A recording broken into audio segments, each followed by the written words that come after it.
Welcome to another episode of Football Bloods TV, and in today's episode we'll be looking at all the weekend matches and the FA Cup result. Pretty much of a lot of talking points. Let's dive straight in.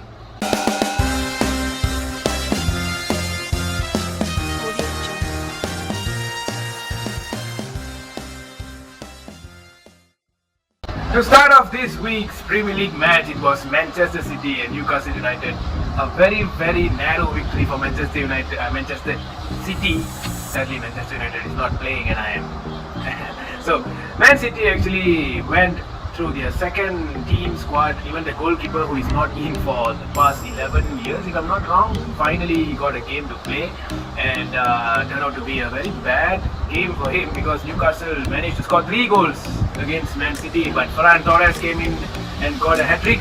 City's second squad, as I said before, is still a very good squad. Meanwhile, on the next few games we had Leeds battering Burnley 4-0 at Burnley's home and ending their good run of a spell for some time now, so it's over now. And also Southampton winning 3-1 at Fulham against Fulham, so Fulham obviously is the relegated one. The interesting one is actually Brighton against West Ham United. Seems like West Ham's Champions League spot is like almost done.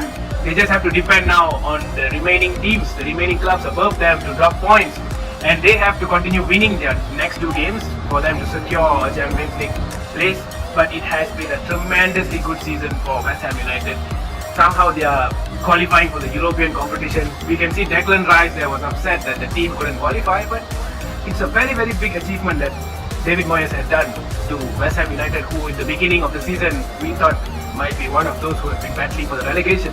Finally, the day ended with an FA Cup final, and what a game it was, what a final it was. And Chelsea, it's second time in a row that Chelsea have actually come out second in the final. Last season against Arsenal and this season now against Leicester City, but Leicester City deserve everything, especially in the second half. Leicester City came out the better one, and I feel Timo Werner, he's made a lot of chances there, he's missed a lot, and Ben Chilwell should have started the game for me, I guess. Anyway, Leicester City deserve it, and credits to their whole club from top to bottom. We can see the owner coming out and talking, carrying the cup, carrying the trophy, celebrating it together with the fans and his players. In fact, the players treat him like they are some uncle and some relatives like that, the way they treated him. And after his father's loss, the son came out, and it's a very, very wonderful thing to watch. Being a United fan myself, I'm jealous that our Glazers, I don't even know if they actually watch our game. And a person coming from all the way from Thailand to the UK to watch the final shows how much of a passion he has to his club.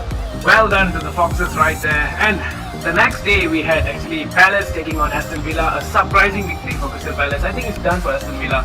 All they can do now is just to stay on the first top 10 ranking and just fight for the Europa League spot. Who knows, the 7th place is still there. And yeah, Aston Villa, I thought they might be one of those European contenders this season looking at their game, but the missing of Jack Grealish has actually made a lot of difference, show how good Grealish is and how important he is to the club.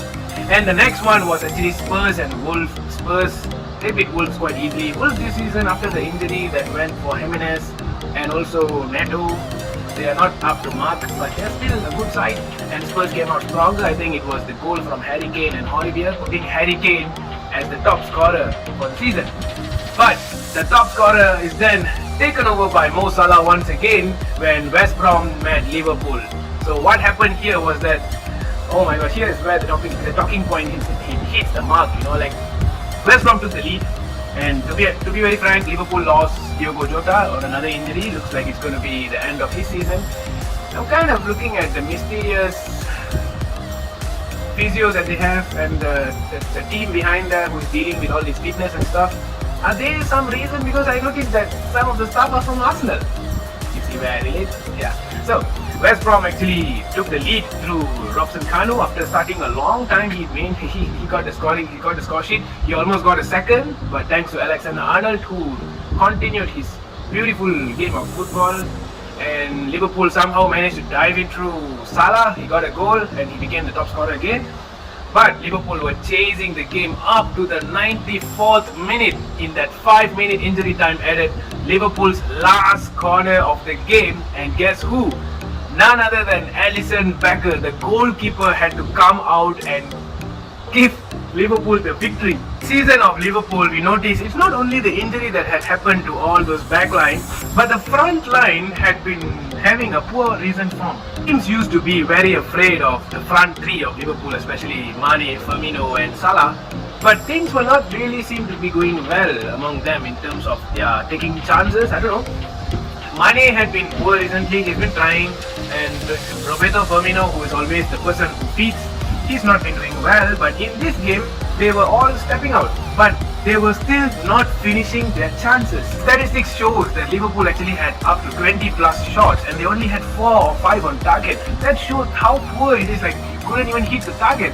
If they only had taken all their chances, I think the top 4 battle is not in their sight. They might be even the 3rd place now. And after all this chances not being taken, finally it lands to their goalkeeper, who had to win the game for them. A tremendous header. The way he hit the ball, it was like he was forever striker. Looks like Liverpool have to bring Allison on top and start purchasing another new goalkeeper. With Everton losing to Sheffield United, that kind of telling you that there's only 3 teams now who is going to be facing the top 4 battle, which is Chelsea, Leicester, Liverpool. Chelsea and Leicester will massively, either one of the club will lose point, which may be an advantage for Liverpool. But the way Liverpool performed against West Brom, if they're going to do it against Burnley and Palace, the way they played, then they might slip up.